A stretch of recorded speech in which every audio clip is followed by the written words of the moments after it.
kingdom of God. Ang balik po nito, hindi lang sa simbahan. Ang effect po nito ay kasama yung pamilya nyo. God will bless your family. God will do something in your family. Kapatid, magmumulan kayo.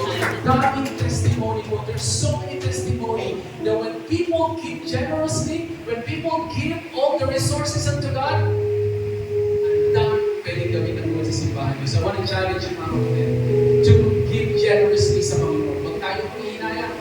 Huwag kayo matatakot. Sabi ng Lord, test me. Siya nga yung challenge sa atin, test me. And you will see the kingdom of God is open. You will see that heaven is open wide because there is no place that I can pour out the blessing unto you. Now, tandaan po natin ang blessing ng Lord ay hindi lang po finances. Kasi maraming tao nagsasabi, kailangan magbigay tayo ng finances kasi mabigyan tayo ng finances. No!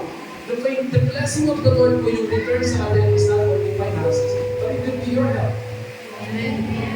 It could be you have a good family. Right? There's so many kinds of blessing na pwede ibalik ng Lord. Na ang prayer mo, Lord, gusto ko makita ng 80 kasi gusto ko makita yung simbahan namin sa DCA. Right? Gusto ko makita yung mga bata na nag-serve the Lord. That's the blessing ng Lord sa atin. So again, I want to challenge this congregation. You are, I think, more than 100 here. Let us have a goal together. We're going to go now and by next year, 200 na. By next year, 300 na. Mga kapatid, pag ginawa mo ko with one heart together, you will see the kingdom of God will come on this place. Every time we honor the Lord God will honor us. Lastly,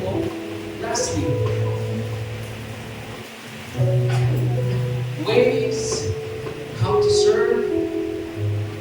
serve